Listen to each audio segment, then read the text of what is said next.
are joined by Matthew Coates, my buddy Matthew Coates, who entrepreneur. I've known him for a long time. This is going to be a fun interview. You know why? Because he has one of those very unique careers that I think it's unique in the marketplace. He's on Bainbridge Island, where I live. I don't usually hang out with people from Bainbridge, but he's one of the guys I hang out with. Anyway, I'm so excited about this, and we're going to be around hanging out for half an hour. He's going to add some value talking about entrepreneurialism, maybe some marketing. He's got some unique ideas about marketing. I think that's why his practice has grown to what it is today.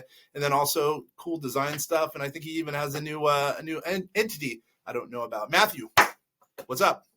What is up, Kenner? Good to be here. Great to see you, as always. Where are you? Are you down in Vegas, or where are you? Right now I'm at home. I'm at the office on Bainbridge. Oh, nice.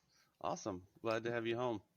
Well, thanks. Nice to be home. So, Matthew, tell us a little bit about your background. It's a killer background. Go ahead and tell us, where were you at birth, all the way to now? Not really, but what's your deal?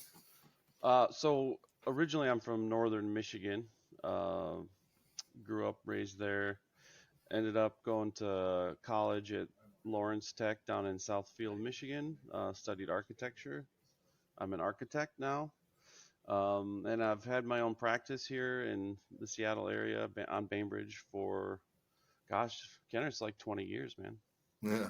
You still look like you're not even 20 years old, but you've been around for a while. I appreciate that. Yeah. The gray is creeping in, so, but it happens to the best of us. Yeah. Believe me, I know. All right. So, okay, you're an architect. Tell me a little bit about what made you decide. I'm assuming you're still on your own. Actually, I know you are. Yeah. What made you kind of decide to become an entrepreneur, step out on your own?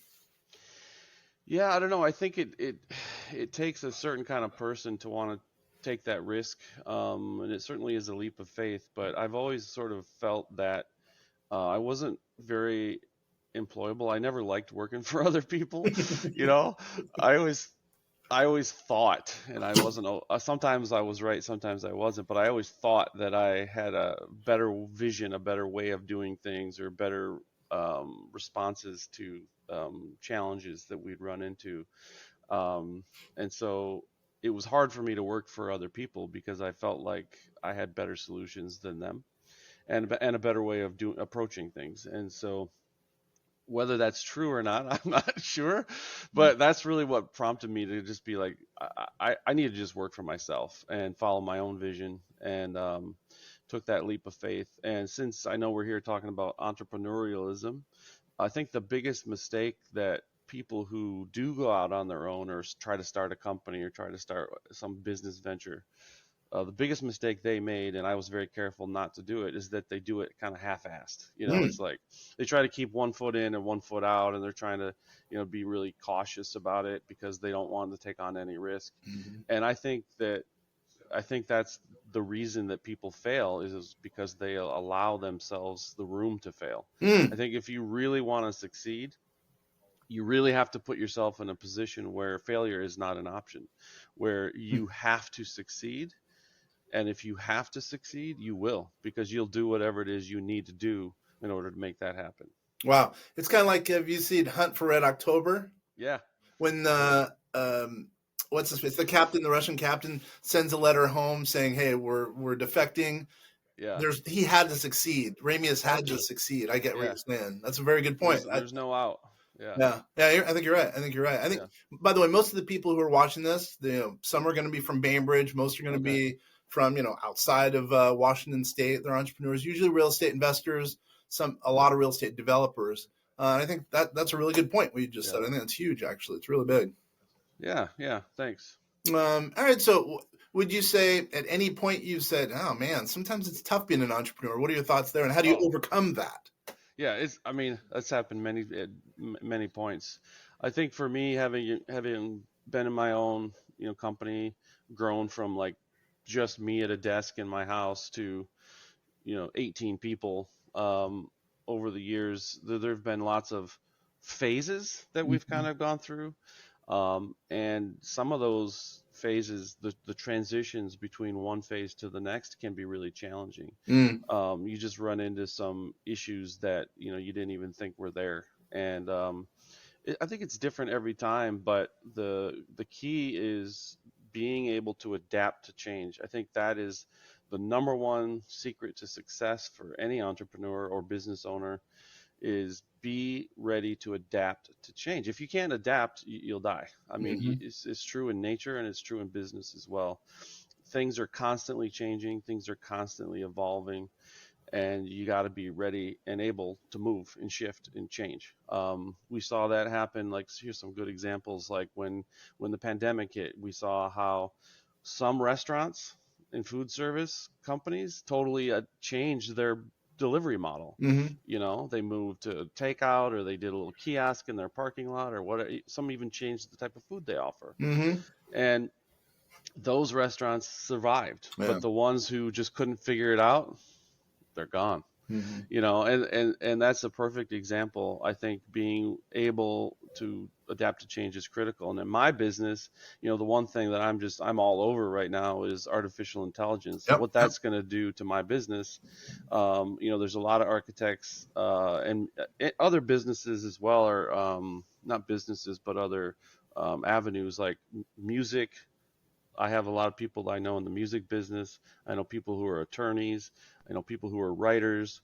They're all these businesses are going to be upended by AI at some point in some way. Graphic designers, like I have a friend who owns a really successful graphic design business, and their business is suffering right now because you can just get online and type in a few words and boom, you got like 100 different logos for your company, right? All for free. All for free. And so it's like, why would you pay a graphic designer to do that? Yeah, it's more custom, but is it as good as free? I don't know. You know, it's a good point. You get what you pay. Yeah. So I think, you know, for my business, it's like, I mean, already we're seeing imagery of buildings being created. We're not seeing actual designs yet, what I would call a design, but we're seeing imagery of buildings. And so I'm all over it. I'm really interested to see what happens with this and where we're going to go with it. I've been heavily invested in virtual reality and augmented reality for many years now. And that, you know, incidentally served us really well during the pandemic, because when every other architect, you know, was just doing meetings on Teams and they couldn't meet with their clients, I was doing in-person real-time meetings in VR, and our clients could be at home, I could be at home, and we were meeting inside virtual space inside their house, walking around and talking. And so anyway, I'm just super interested to see where this goes. That's my boy. I like that. As you know, we've been doing artificial intelligence for a long time, and we've utilized it on our platform Einstein. So, and I know you're way into technology. So I'm going to ask you a couple more questions about AI, how you're going to, I'm going to get straight to it. So what are you going to do in employing AI to build your business or to make it more profitable, more unique, or whatever? That's an important question, because I know you're so advanced as far as technology. Well, I don't know. I mean, I don't have a specific answer. I'm still figuring it out. I'm still thinking about it every day. I think, you know, within that question is an assumption that I'll continue doing, or architecture and design will continue the way it is, more or less. And I don't know that that's even true. Really? I think, yeah, I don't even know if that's true. Like, maybe we're going to become more the captain of that software program, you know. So we use a program right now called Revit. It's owned by Autodesk, and it's really robust. I mean, we can do all kinds of stuff with it. I've heard of it. Yeah, VR, everything's in 3D. So I can totally see where at some point we become the driver of the software that creates the design options through using AI. You know, we put in certain criteria, and the building just gets designed, and we see like 12 different ways that it could be laid out. You know, but from a business point of view, I'm looking at that and saying, well, how are we going to continue to make money, or even make more money? And I don't have an answer yet. I think that architects need to consider looking into more the designing the products that go into homes. That's what I'm doing. And also looking at more of the actual construction and how AI is going to influence the actual construction. I feel like we're kind of entering a phase where architecture and construction is going to start coming back together like it was back in the 40s, 50s, 60s. A little bit. I'm not saying entirely. I feel like there's a trend towards that right now. Okay, interesting. There's two things I really appreciate. There's a lot of things I appreciate about you, but number one, I think your use of technology. I think you're way ahead of the market in that. And then two, marketing. I personally, we have some architects or some clients, and I think you push the envelope in a good way as far as marketing goes. Why don't you take a little bit of time talking about your marketing efforts in the past and kind of where you are as far as marketing, because I know it works. I appreciate that, Kenner. Have you seen our new website? Yes. Yeah. That's partially why you're on this, because I saw the link that you emailed to me, Okay. and I looked at it, I'm like, stud. There was some stuff on there I didn't know that you even did. So Okay. yeah, I mean, please tell us where to go. So, in terms of, marketing is sort of I have a love-hate relationship with marketing. Like, it's just like, I've never saw myself as people use that word kind of loosely sometimes, but it can have a kind of a negative connotation. For me, it's just, I do what I do and I do it well. And sharing that with other people, is that marketing? I guess. So you're a marketer compared to most architects. That's funny you say that. You're a marketer. I consider you that. Yeah. So I think this new website and this new direction we're going in terms of our brand, it's not a complete change. It's just it's an accentuation of the soul of the company and the beliefs that I have about architecture. So if you go to the website now, the experience that I wanted people to have is I wanted it to uncover the beauty and the mystery behind nature and the built environment. So when you go to the homepage, it's a mix of photos of nature, and then you see buildings inside nature, and you realize, we're part of nature. The shelter that we create is actually profound if you think about it, because without it, like, what do we have? And yet we have this opportunity to make, these luxurious buildings out of really just space and parts and pieces. And I tried to bring out the beauty and that mystery with the new website. And the other thing I really tried to do, I guess, from a marketing point of view, is like almost reverse marketing. Like, I know there's a lot of marketing people that would say that my approach is the opposite of what they would do, but I didn't want to ask my viewer for anything. There's nowhere on my new website where I'm asking somebody to do anything. I'm not trying to sell anything. Totally. I noticed that. I'm not selling anything. I'm just showing you what we do. And I'm not asking you to pay attention. I'm not asking you to contact me. I don't say, please do this anywhere. It's just an experience. It's like, because the reason is, and I guess I'm fortunate at this point in my career, like there's only certain types of people and projects that I want to do at this point. And so those people, if the right people will come to me, they'll figure it out. Right. Yeah, it's like, I think that all of our clients are smart people. And if they like what they see, they will make an effort to contact me and figure it out. So like, I truly believe in that. Like, I don't want to create necessarily a barrier, but I kind of do, because it's like, if you're not willing to make a little bit of effort to engage with me, then we're probably not a good fit anyway. So in that way, I'm kind of filtering out who we work with. So for example, like we take out a full page ad, always have, in the Pacific Northwest Bainbridge magazine, because it's local, and I feel like I want to support the community. Support the local, yeah. Local business, whatever. I don't think we've ever had someone come to us like, oh, I saw your ad and I want to hire you because of your ad. I mean, I don't think that's ever happened. Yeah. But it's being present in people's consciousness is really what it's about. And for me, it's a page that I get to show the community how powerful architecture can be. And that's really it. If you look at that ad, it's just a picture and a logo. There's no website, there's no phone number, there's no call me now, there's no free consultation. No, you're not going to see any of that on my ad. Like, it's just a picture and a logo. That's it. Clearly you're not trying to sell anything on that. You haven't even mentioned the website. What is the website? Coatesdesign.com. And how do you spell that, just in case?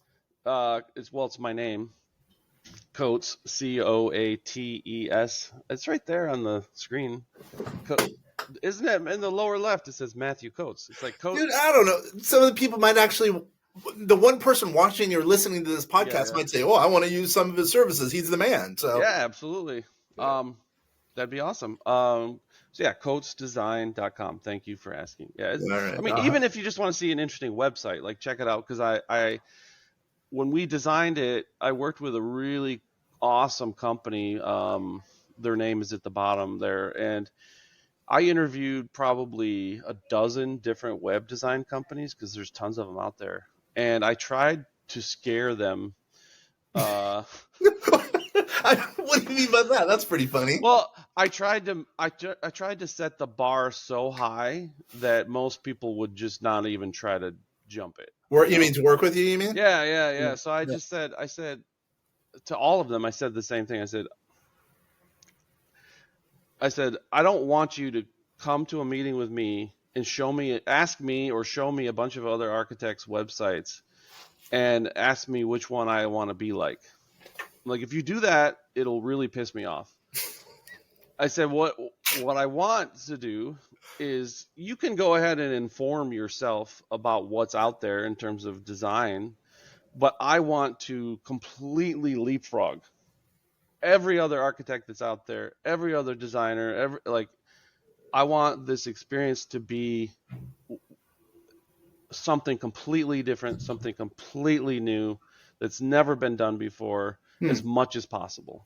Like, I don't want to be like any other architect. I don't want this website to look like every other architect. That will really piss me off. Mm-hmm. And so we set some ground rules, and those were the ground rules. Don't ask for anything. Don't sell anything. Just share the experience and the power of architecture. Really, that's what the website is. And it's like, if people feel, if that resonates with people, they'll reach out. They'll reach out. I totally get I have faith in that. For so many years, we were like that too. We were making it kind of hard for people to get a hold of us. We've changed that since, but believe it or not, I totally get it. If people get to you, they are serious, and that's kind of what you want, especially in your world, the high ticket world, probably. Yeah, it is, and I don't want to grow into some big company, because I want to maintain the quality of what we're doing, attention to detail, high level of customer service. So we have roughly somewhere around 2,000 real estate agents who are going to be receiving this podcast, or either video or audio. So what would you tell them is kind of your niche, if you will, as far as architecture goes? Well, first of all, it's not niche, it's niche. I always thought it was niche. And I got into an argument with someone. It's like, oh no, it's niche. And so I had to look at the epidemiology, or whatever the word, the word for where a word comes from. Yeah. And I dug. It's niche. I was wrong, and so I just feel like I need to correct you, because thank you. I'm so glad you did. Anytime I get a chance to tell you you're wrong, I'm going to take it. I'm just kidding.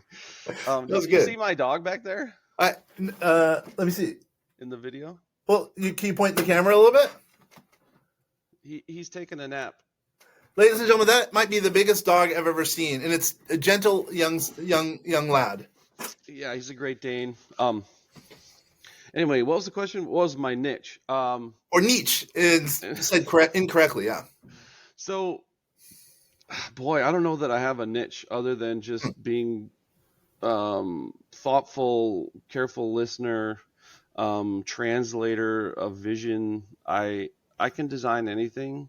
I think high-end residential is really the niche, I guess. You want to say. I mean, we certainly do multifamily. We do some affordable housing. That stuff is more just because I think it's important to do that. Mm-hmm. At some level, here's what I love about architecture. Okay, is like being an architect is like no matter what building I design, I end up kind of becoming a little bit of what that building does. Like, for example, if I design a dentist's office, which I've done a few, I kind of have to know a lot about being a dentist. Mm-hmm. And I absorb a lot of that information. It's really interesting. If I do a veterinary clinic, which I've done, you end up learning a lot about vets. If if I design a school, I learn about what it's like to be a teacher or a student. And so I really like that aspect of what I do. And the reality is that there's a piece of what I do that is just a service to the community. Just like Mm-hmm. if you have a drain that's clogged, you call a plumber. If you have a chimney that is full of soot, you call a chimney sweep, right? It's like Mm-hmm. at some level, I'm just a person who designs shelter. And so I think it's important because I believe in social justice projects being a really important part of the fabric of our culture, Mm-hmm. especially as architects, because we have at some level we have a duty not just to design these amazing $2,000 square foot fancy houses. We also have a duty to provide housing for everyone for equality. And I think so. We do affordable housing projects. We subsidize our fee. I just did the rehome project here on the island, which was Mm-hmm. totally pro bono. Holy Um, mackerel! Are you serious? yeah, I wanted to prove that because we have an affordable housing problem, but we also have a construction waste problem. And so I wanted to do a demonstration project that sort of addressed both of those issues. So we designed and built 3 tiny homes made completely out of unwanted material, either Sure. reused, repurposed. For some reason headed for the landfill. We built these 3 buildings all with material like that. Everything, every nail, every bucket of paint, everything was waste essentially. So Mm-hmm. kind of changed this idea of waste and turned it into something as a resource. So we did that project and it went pretty well. I think it's therehomeproject.com, I Mm-hmm. think is the website. You can learn more about that. But so I do a lot of high end residential work, but I also have a passion for doing affordable housing just because I think it's part of our duty. You know what I'm Mm-hmm. saying?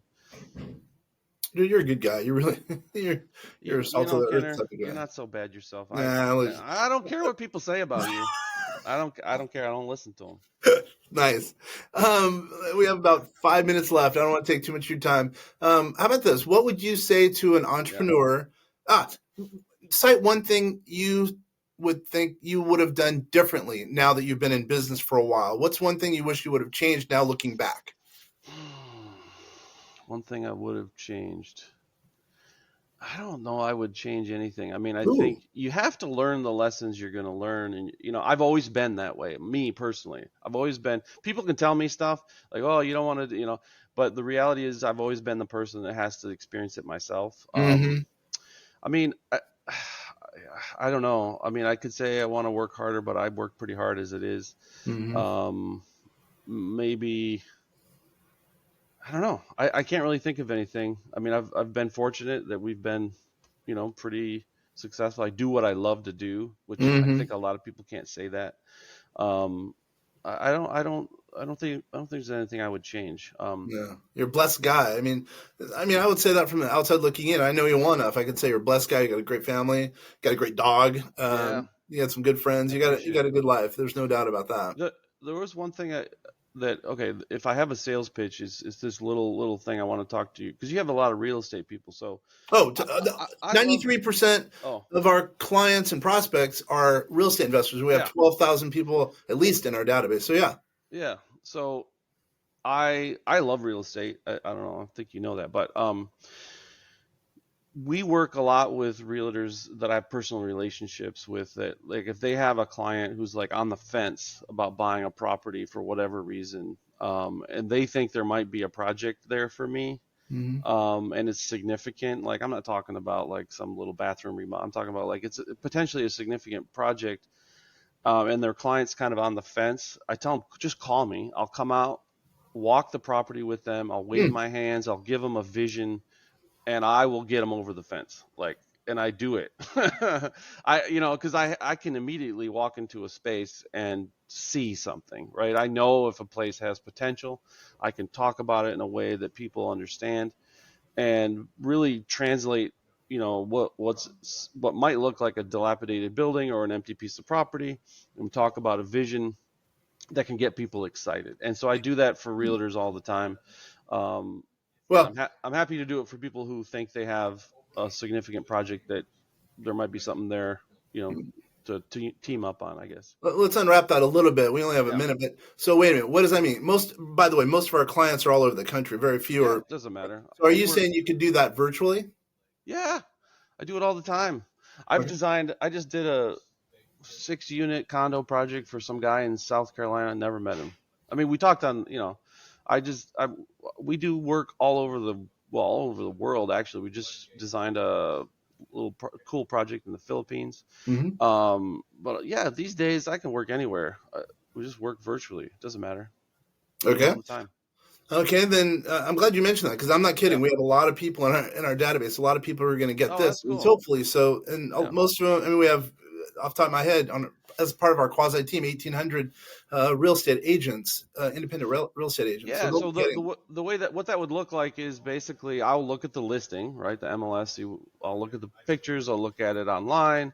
I might even look it up on like the permitting website, see what kind of zoning and all that kind of stuff. And then we would typically do like a FaceTime walkthrough, like in real time, so I can like engage, ask questions, have a conversation. Like, what are you planning to do with this? Are you going to keep this, invest, whatever, flip it, whatever?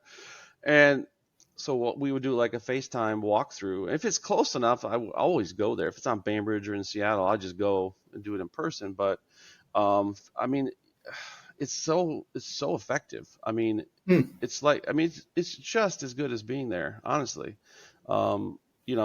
Sometimes you see things that you wouldn't see otherwise. I mean, it's really helpful.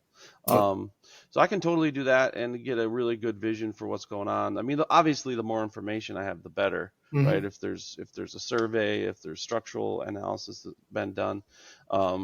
The only place it gets kind of tricky in my experience is like when I want to see into someplace really dark, like show me what's in the crawl space. Like, is there a vapor barrier down there? What's the structure look like? Or up in the attic, because the lighting is everything. So sometimes that's a problem. But anyway, that's part of the service we provide, is just helping with that initial vision that people might be lacking or just need some new ideas for something. We do it often, and that usually leads to like a feasibility study, which is kind of a low commitment thing. It's an easy thing for us to do. But then it's like, okay, well, if we were to do that, how long would it take? What would it look like? And how much would it cost? Everyone wants to know that, right? Before they buy the property. And so we can do a kind of a loosey-goosey, quick and dirty feasibility analysis and get people to where they need to be to make a decision. That's a good value add. I didn't even know you did that. So, and how does someone get a hold of you if they're inclined to do that? Best place is, through the website. Obviously, our phone number's online. Call. Just Google. Google is your friend. All right. I get it. Well, Matthew, it's been a pleasure. I'm glad we've been able to do this. I cherish our friendship. It's been a great friendship over all these years. Sounds good. Appreciate you, man. All right, man. Hey, to everyone else, vastsolutionsgroup.com if you need anything, tax, finance, AI, we're the group. Matthew, again, thank you very much. Take it easy.